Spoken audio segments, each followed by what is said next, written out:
So I will ask all the panelists to switch on the cameras.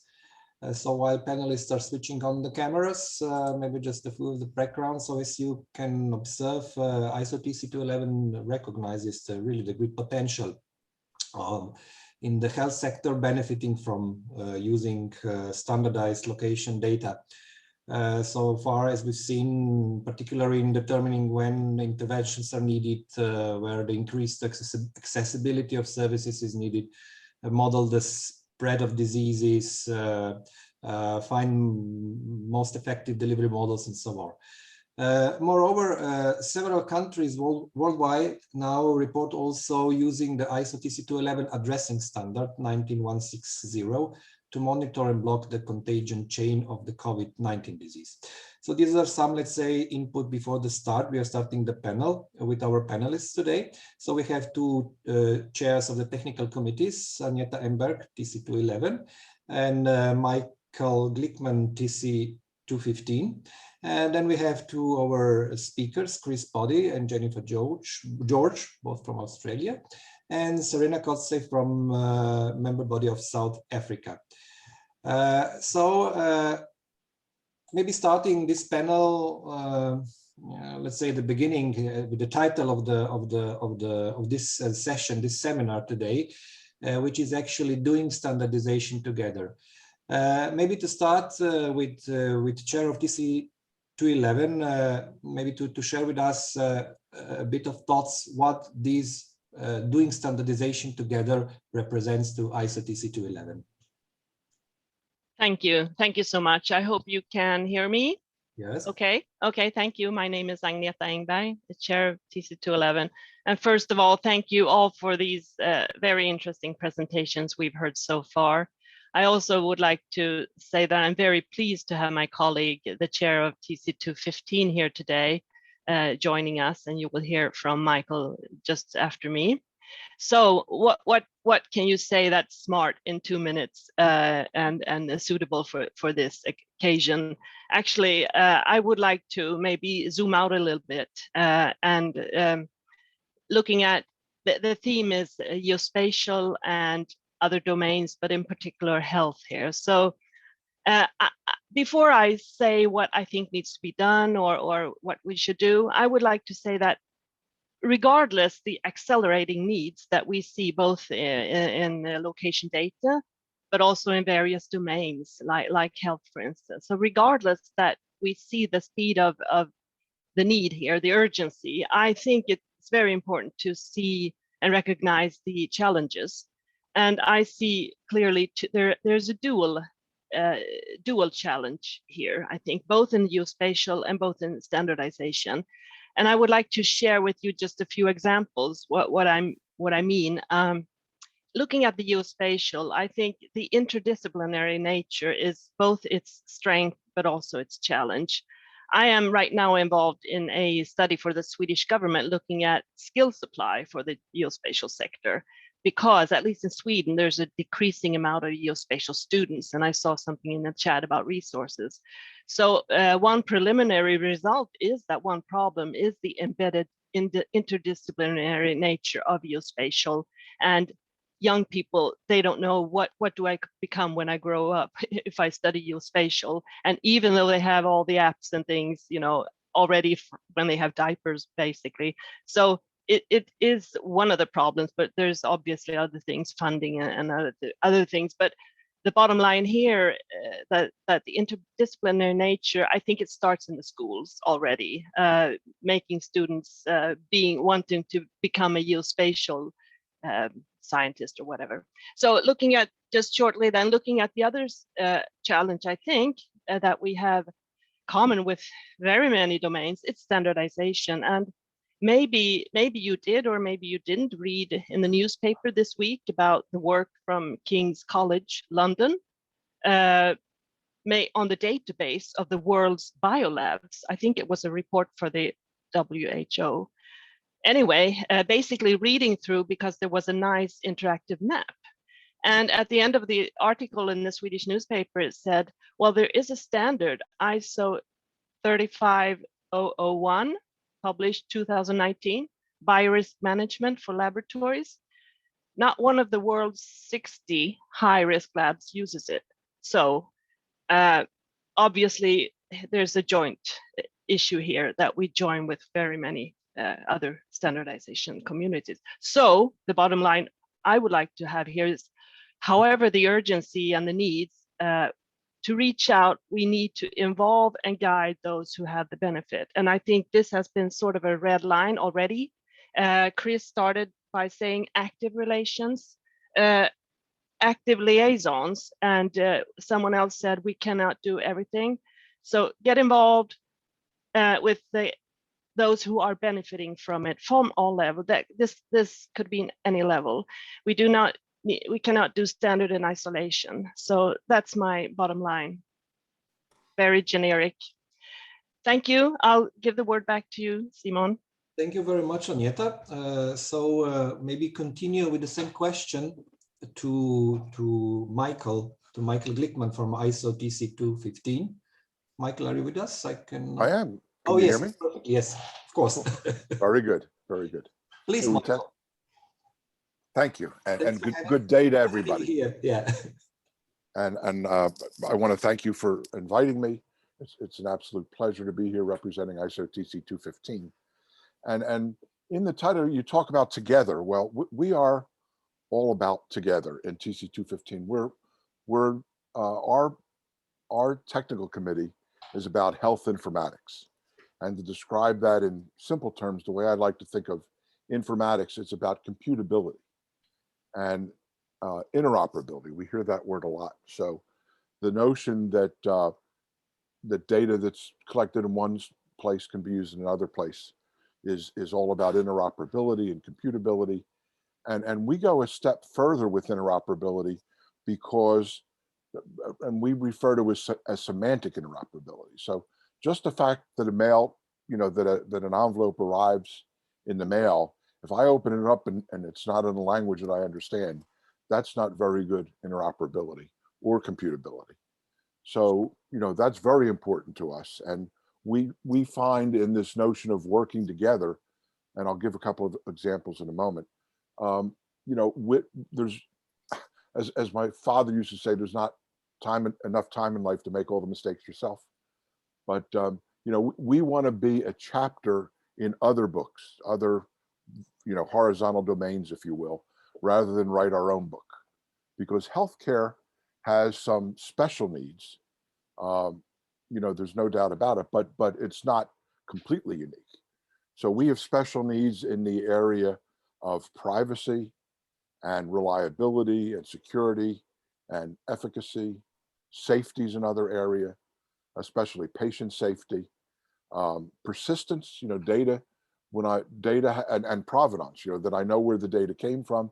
I know that actually is a doctor that entered that information. In fact, we have an electronic health record in healthcare. We have an electronic health record and we have a personal health record. And they are fundamentally different because the data, while they're both data collected from a clinical professional, like a physician, is different than data collected from a patient. So it's hard enough when you have professionals sharing data and you want to create computability and interoperability. But when you have that kind of difference, it makes it even more difficult. And we differentiate between those two. So, and just another example of the semantic interoperability issue. If the use case I always like to give, because it's so relevant right now, is reporting adverse events, adverse drug events, or adverse vaccine events, or any kind of adverse event. In the world today, before we did some work that called, when you reported adverse events, how do you aggregate that data if everybody's calling a drug by a different name around the world? So it took us over 5 years, but we created a standard called IDMP, the Identification of Medicinal Products. And it is used so that around the world, we're all calling the same drug by the same name. And therefore we can report adverse events. I mean, we talk about big data, but what good is big data if we're all using different terms? And you'll hear words like terminology and vocabulary and tautologies. I mean, they're all different ways of representing information they're representing data so it can be aggregated into information. And we have to make sure that that all works going in and going out. Since we're talking about together, I'll mention JTC1. They've come up a number of times, but we use this very similar concept in dealing with JTC1, that they're a horizontal group. And we were one of the first groups to work with JTC1, where we're focused on the vertical of healthcare. So as two examples, we are working with them in the notion of data compression. So they in healthcare, there's DICOM images, diagnostic quality images. So JTC1 created compression that was lossy and lossless, so that these data sets can be transmitted, to around the world, if you will. And then there's also that same issue where we now went back to JTC1, the subcommittee, and we're talking about data compression for the gigantic genomic data sets. So that's an area where we've worked with JTC1, and we have a number of different liaison relationships. Some of them are, and we call them enhanced, liaisons. Sometimes we're just reporting back and forth to each other. Often we have a number, over half a dozen joint working groups where we work together on a particular item, with one TC as lead, if you will. But the work is actually done by a joint working group with representatives from, all these liaison efforts. So when it comes out the other end, we always find it's easier to standardize up front than it is to harmonize it at the end. And then, finally, to wrap this back around to the subject of geospatial, in healthcare, there's no doubt we're using geospatial a lot for equipment, and we're starting to use it for staff, both ancillary staff and the care teams. Eventually, we would probably want to look at it for patients. But again, the big issue that we have in healthcare is efficacy, privacy, security, safety. So, we bring those requirements on top of the other horizontal efforts. And, I'll close with a final example. We're working with JTC1, the Internet of Things guy, folk. But we think about our contribution as the Internet of Medical Things. So what is special about medicine? We clearly don't want to start all over again. We want to leverage, and the same is true with geospatial. We want to leverage the work that's being done in all the areas, all the discussions we've already heard and will be hearing. But when we do that, we want to be able to do it, effectively. Thank you, Michael, for sharing the perspective of the TC215 with us, and also to emphasize maybe the general needs and the issues that you're experiencing. So maybe to Chris, in your introductory presentation, you present already how ICT, ISO TC211 is doing in practice in collaborating different liaisons. And Sankey also mentioned what are the possible ways to start some things doing together and collaboration. So hearing all that, so what from your point of view could be the starting points for the health sector? Thanks, Alan. Look, I think that we've already started by having this presentation and so forth. I think that and what Michael suggested around semantics and vocabularies and data, and how do we get, I suppose, location-based information assisting not only health but other sectors, is to understand where we can meet with the various groups on that technology stack and so forth. So I think if there is a willingness from communities to say, we would like to have location information associated with our industry, then we need to further discuss a joint one about, okay, then where do we meet in our information stack and our terminologies and so forth, that we can seamlessly move across our information from one side of the domains to another. And I think Serena or someone has indicated that we need to have a transfer and so forth if required. So the conversation needs to start, and it needs to be an active one. This is where I'm suggesting is that we, in certain domains, we need to move from being just passive to be more active. But as Agneta has also indicated, is who's going to do that? Who's going to do that now and into 5, 6, 10 years time also? So that's another challenge that all of us are really challenged by, the resources that we're going to have now in the future. Thanks.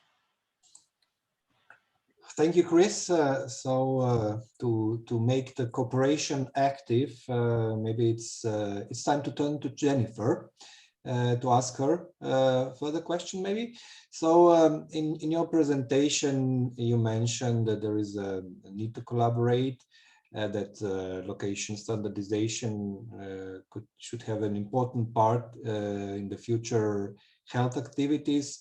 On the other side, one of your statements are also, in our rush to reduce time, let's not forget about accuracy. So having all that in mind, what ways of cooperation do you see, and where do you see the most urgent needs for cooperation from the perspective of the health sector? It's it's a really interesting question, and something that everybody wants to talk about is collaboration, not just in the health sector, but in every sector. I worked in 5G and transport, and everybody's saying, let's cooperate, let's let's try and did you want to stop my video, or there you go. Okay, sorry. Yeah, so people are asking, let's coordinate, let's cooperate. It's not easy to cooperate.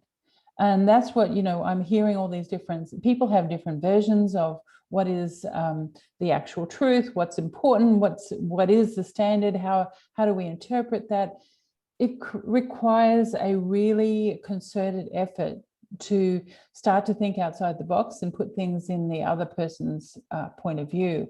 And we in the standards group have to understand that and be aware that if we have a deaf ears to those kind of things, we're going to be looking like we're completely clueless.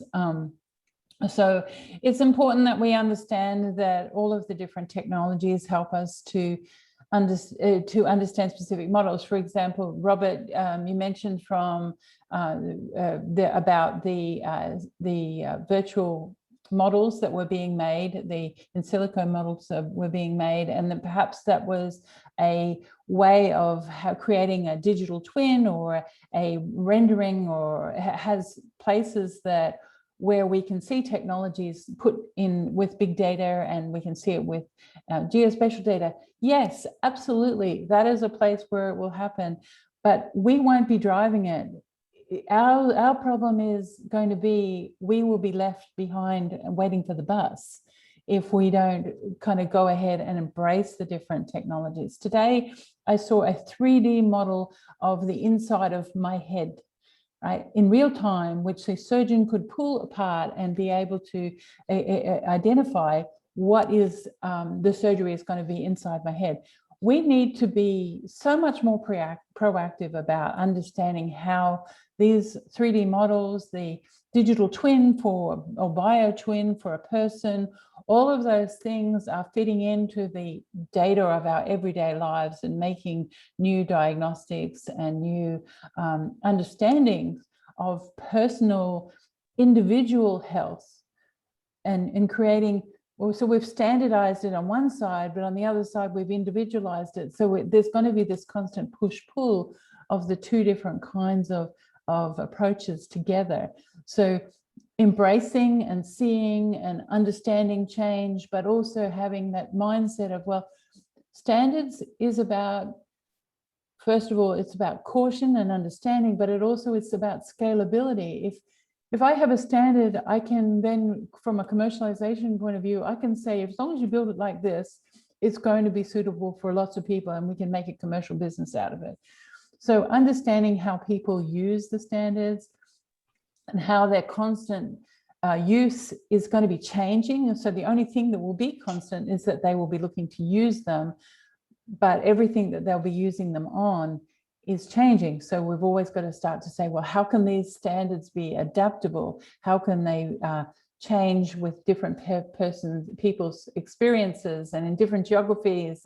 And we pull all that data together and bunch it up as needed, rather than this is how you have to have it. They have to be able to have like a delicatessen of different kinds of data that describes them and that helps them to be the individual that they are, but also then have a standard that draws it up together and says, this is how we compare one with the other. I hope that helps. Okay, thank you very much, Jennifer, to share your thoughts with us. So maybe turn to Serena. How, let's say, not to break up the silos, is not to waste a lot of time while waiting on the bus, as Jennifer said. So how location sector can respond on all these needs, and what actually ISO TC 11 has already to offer? Thank you, Simon. Yeah, so I think there's already a lot out there that people are using without knowing it. And this is the thing, if a standard is invisible, then it is successful, then it's being implemented.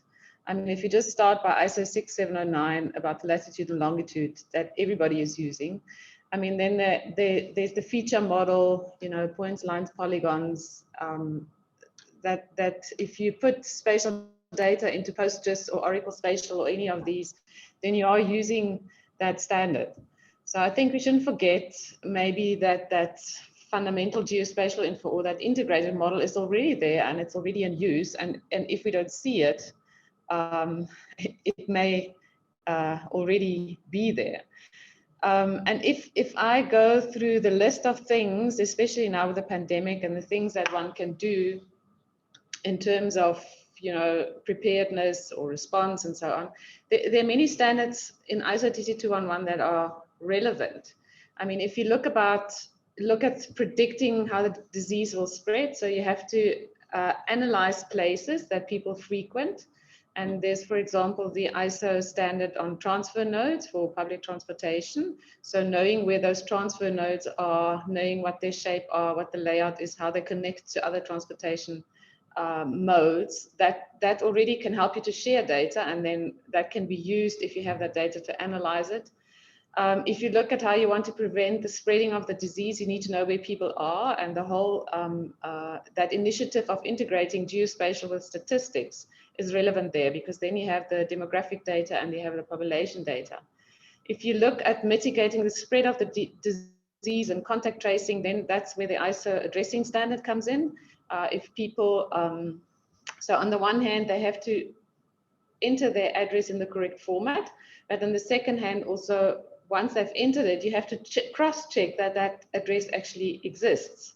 I saw a story where people, and I think even, I was expecting this about South Africa, but it was actually an example from Germany where more than 50% of the people on a list could not be contact traced because they just put in random addresses. So, and the addressing standard helps you not only to enter the address in the correct way, it does everything in the behind the scenes to have that data available. Then there are things like strengthening the health system for preparedness. So you have to know where your hospitals are, you have to know what the catchment areas are. So once again, it's about having that integration with statistical data, but it's also going back to the basics of, you know, looking at routing, looking at accessibility. So how long does it take me to get to that hospital? Then there's that integrated system of referrals. If I end up at the hospital closest to me, they may not have the facilities that I need, so they have to refer me further. And for all of this, people are again going to make use of geospatial information. And I think a lot of that is already happening, and it's already based on geospatial information, and it's already based on TC211 data. So,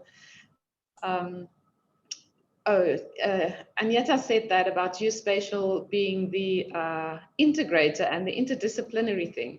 And I fully agree, that's a strength and the weakness. And we see the same thing, is that students don't know what they're going to get when they come here. So that's our powerful thing, but that's also the reason why we have to involve all the other disciplines who are using the geospatial data.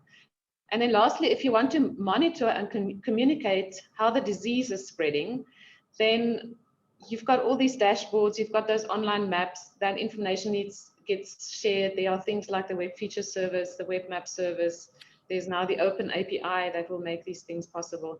So I think, to get back to your question, Simon, I think in terms of what ISO TC211 has got on offer, there's already a lot that we've done, and there's also already a lot that's in use. We just don't necessarily see it, but I think there's also obviously opportunity to expand on that. Thanks. Perfect. So raising awareness about what has been used is also very crucial here, I think. Okay, so maybe panelists, do you have any reflections on what have been heard from your colleagues at the moment? Would anyone to reflect on something? Maybe Michael, Agneta? Oh, I'm sorry. Surely. I enjoyed this conversation, hearing from my colleagues. To me, this is about, I mentioned semantic interoperability. I'm glad that concept stuck. The example I like to give, if you're looking at apples and oranges, and you don't know it, in healthcare in particular, that's very dangerous. But if you're looking at apples and oranges and you know it, you can make inferences about fruit. Just don't tell me about different kinds of apples. So, the issue here is that, what are the data? How are they being used? How are they being used in a consistent, safe, and reliable way? And if we don't recognize that we have to have this semantic operability, as I mentioned earlier, just getting a package at the door and not being able to read what's inside the envelope is not of a whole lot of value. And one of in the geospatial world, I think if we focus on a use case, I mean, the problem is boiling the ocean, everybody says. Use cases give us a focus, something to do our engineering around. You talk about piping, is it a building or is it a house? So an area that I think is going to could be useful as a super use case is the area of patient care devices. So these devices are located all over the place. It has security implications. You want to know where it is. You might be doing medication fulfillment, and administration, that the drug was actually administered and the person took the drug. And where were they when they took the drug? Even when you're in a hospital, they need to, they want to know who you are, where you are, that you're in this particular bed, et cetera, et cetera. So I think, an area where we can work together is in this area of patient care devices. And we've already done that, because there's a number of ISO TCs that are focused on the medical device, the regulatory device that the FDA and the EMA and all these regulatory agency, regulate. But that focus on the devices is an important one. Okay, so knowing good about the apples and the oranges is maybe a good way to do a good fruit salad. Agneta, what maybe your last comments? Yeah, can't see myself in the video, but it's somewhere there. I wanted to say that all the panel discussions and also the presentation so far, it's really given me more than I expected when it comes to concrete ideas and tangible ideas. And I think that we certainly need to follow up on this in somehow. And I'm a person, I need to look at this and discuss it again, and then think about it, discuss with colleagues, and of course come back. So a follow-up, and there's really come up great things here, great insights. Thanks. Thank you. Thank you, Agneta. With this, I would suggest to finish this panel discussion. So thank you to all the panelists for your views, for your comments.